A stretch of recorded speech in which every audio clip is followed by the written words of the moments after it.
Indonesia terancam walkout lawan Cina. Begini penjelasan Erick Thohir usai media Cina sebut naturalisasi Hilgers dan Eliano tidak sah. Erick Thohir, aduh udah mulai ketakutannya? Agar tidak dibanjiri supporter Indonesia, Federasi Bahrain langsung naikkan harga tiket 4 kali lipat. Netizen, orang Indonesia di Timur Tengah itu kaya-kaya. Alasan kenapa sekarang timnas semakin disorot dunia, bahkan selalu dibahas di podcast luar negeri? Ternyata ini salah satu alasannya.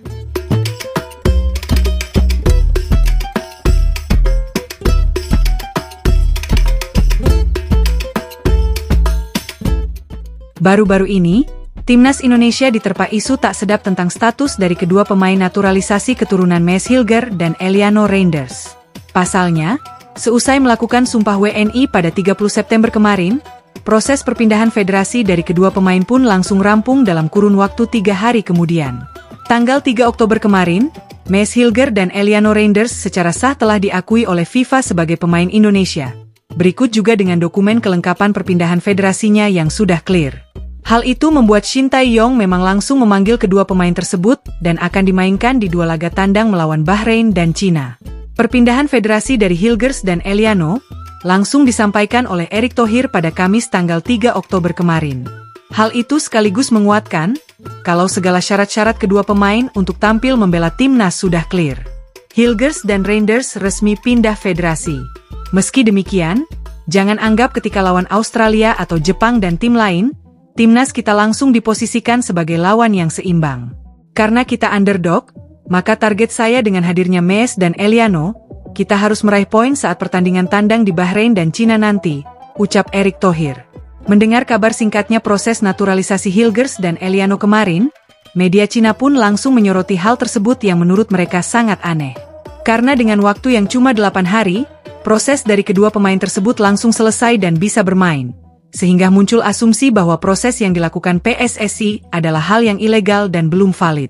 Media 163.com dari Cina menilai, kalau proses itu adalah proses yang ilegal, dan pihak Federasi Cina bisa saja melaporkan hal tersebut ke AFC. Sanksi seperti walkout untuk timnas Indonesia bisa saja terjadi, apabila hal itu memang bisa terbukti. Tapi gak terbukti dong pastinya, karena Erick Thohir sendiri sudah konfirmasi perpindahan federasi tersebut. Mereka menyelesaikan proses naturalisasi 2 pemain Belanda hanya dalam 8 hari, sesuatu yang tidak biasa, tulis media 163.com. Menurut pemberitaan Sports Weekly, prosedur naturalisasi Hilgers dan Eliano Reinders tidak mengikuti peraturan dan prosedur terkait hukum Indonesia. Apalagi upacara pengambilan sumpah mereka tidak dilakukan di Indonesia seperti yang dipersyaratkan, melainkan diselesaikan di Belanda. Hal ini tentu merupakan pelanggaran peraturan, tulis media 163.com lagi. Jika kedua pemain baru naturalisasi tersebut turun lapangan melawan tim Tiongkok, Persatuan Sepak Bola Tiongkok dapat mengajukan banding ke AFC dengan alasan proses naturalisasi kedua pemain tim Indonesia tersebut tidak mencukupi, lanjut mereka.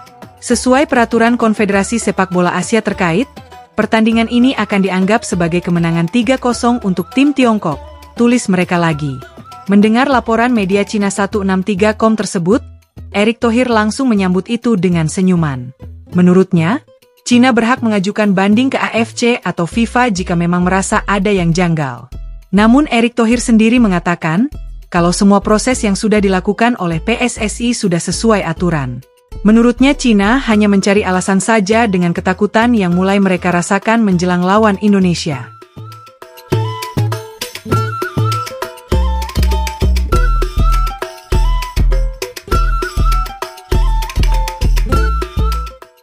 Agar tidak dibanjiri supporter Indonesia, Federasi Bahrain langsung naikkan harga tiket 4 kali lipat. Netizen, orang Indonesia di Timur Tengah itu kaya-kaya. Bahrain nampaknya tengah berusaha membuat Indonesia tidak nyaman bermain di kandang mereka sendiri. Selain telah menyiapkan teror lewat puluhan ribu supporter mereka juga dikabarkan akan menyempitkan kedatangan supporter Indonesia memberi dukungan langsung nanti ke stadion. Tercatat, supporter Indonesia memang selalu ada di mana-mana. Bahkan saat Piala Asia awal tahun lalu di Qatar, terpantau supporter Indonesia sangat banyak. Di Bahrain sendiri, jumlah WNI yang bekerja di sana tercatat ada sekitar 10 ribuan orang. Dan 2.000 diantaranya diperkirakan akan memadati stadion nanti kalah jumpa dengan Bahrain. Kendati dari panitia Bahrain dikabarkan sengaja menaikkan harga tiket khusus supporter Indonesia. Namun hal itu tidak membuat ribuan supporter mengurungkan niat mereka mendukung timnas langsung ke stadion. Harga tiket paling murah adalah mulai 400.000. Dan hal itu memang terbilang standar untuk pertandingan kelas kualifikasi Piala Dunia. Netizen pun mengatakan, tidak ngaruh jika Bahrain menaikkan harga tiket, karena WNI yang bekerja di Timur Tengah terbilang kaya-kaya. Mereka gak tahu aja kalau WNI di Timur Tengah itu kaya-kaya. Pakai naikin harga tiket, ya gak ngaruh lah. Tulis akun Slamet 617.